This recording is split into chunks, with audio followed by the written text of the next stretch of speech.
Well, I wouldn't say that at all because everything I threw was timed. I knew where it was going ahead of time. He was awkward. He was more on the defensive. That's like some of the punches were missing. But as you see right here, that one punch, I saw his hand come down, and I threw the punch as his hand was up there because I knew it was coming down. And then that's when the punch timed and caught him on the chin, and he didn't know where he was at all. Hopefully, and I'm glad he's okay. Okay, well, Mickey, you've got a question? Mike, your fights have been so quick to this point.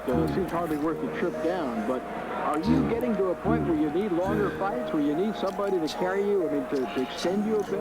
Well, Mick, it's hard to explain this because I'm in the gym and I'm boxing 10 rounds all the time in the gym. And I'm boxing with good fighters, contenders. And if I could box with contenders and hold my own, I'm most definitely sure I could come in here and box 10 rounds with any man. Sounds like you're getting your best work in the gym then. Most likely, yes. Who would you like to fight right now? Anybody my manager signs the contract with. My manager says fight him, I'm in the ring with him. And a final question about Cus D'Amato. We knew him. He was, of course, one of the great legendary figures of boxing, one of the colorful characters, one of the great trainers of sport.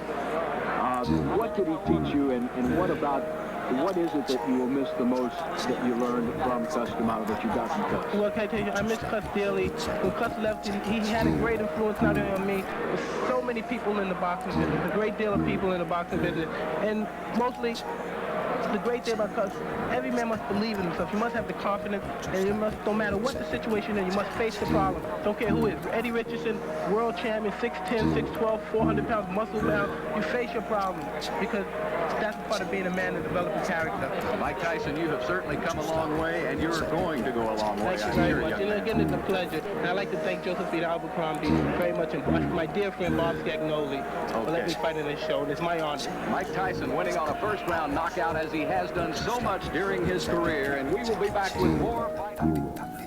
Well, I don't look at it that way because deep inside, when I'm not involved with boxing, I'm just a 19-year-old kid. From then on, I know to slip my head and just keep coming forward. You have a sledgehammer, man. You know, when I go down there, I feel it. He really hit hard. It's the hardest I ever been hit. It is the hardest here. The hardest of my whole career. You walked into a couple more right hands than you'd like.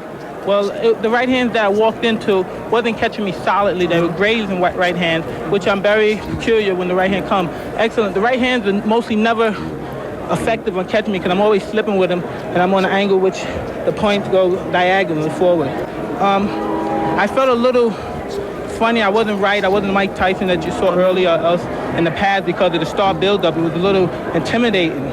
Is all that getting to you a bit? Now, you've placed a lot of pressure on yourself. You and Cus D'Amato, he's stated flatly he thinks you're going to be the youngest heavyweight champion, the greatest heavyweight champion. What does all that do to your mental frame of mind? Well, I don't look at it that way because deep inside, when I'm not involved with boxing, I'm just a 19-year-old kid. And when I'm in the ring, then that's when I take care of business. Today was more difficult, a rugged performance because of the man's height. And he wasn't there to fight. He was there to try to last. He wasn't there really to fight. Yeah. And he was running, and it made it more difficult because he was only there to survive. All right, well, Mike, congratulations. You got the win. That's the key. Excuse me, I would like to say happy birthday to my friend Diane Irvis. God bless you. Hope to have many more birthdays. All right, you gave her a little birthday present.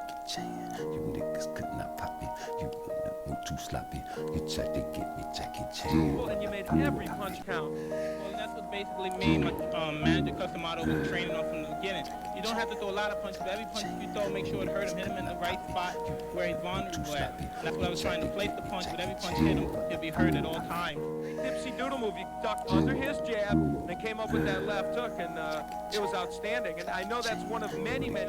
Even in this fight, in the short time, we could see your punches are so short and compact. They look great. Well, as you know, I'm 19.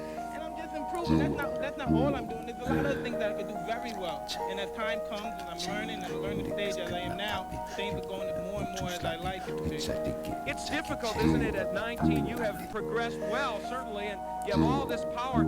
It's tough to know who you should be fighting right now. You're fighting journeyman heavyweights as you come up, which is appropriate, but there must be the temptation, I would think, to think, I can fight a better guy quicker than maybe you ought to.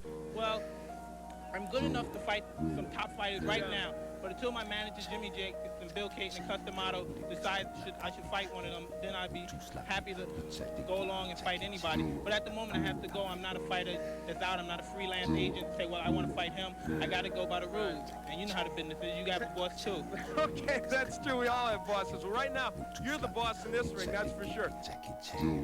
You could not kill me, poppy. You niggas move too sloppy. You tried to get me Jackie Chan, but I pop it. You could not kill me, poppy.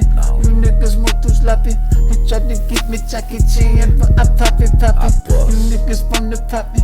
You could not kill me, poppy. You niggas move too sloppy. You just another copy. He talking cocky. He wanna fight like Lucky. I see you coming with your fans, but your pets are poppy. He think he Jackie Chan, nigga think he Jackie Chan. Put your hands on the man, will it make you understand? Did you put your hands on me? Shoot you, then I fuck your bitch. I'm about the proper P. You could not give me poppy.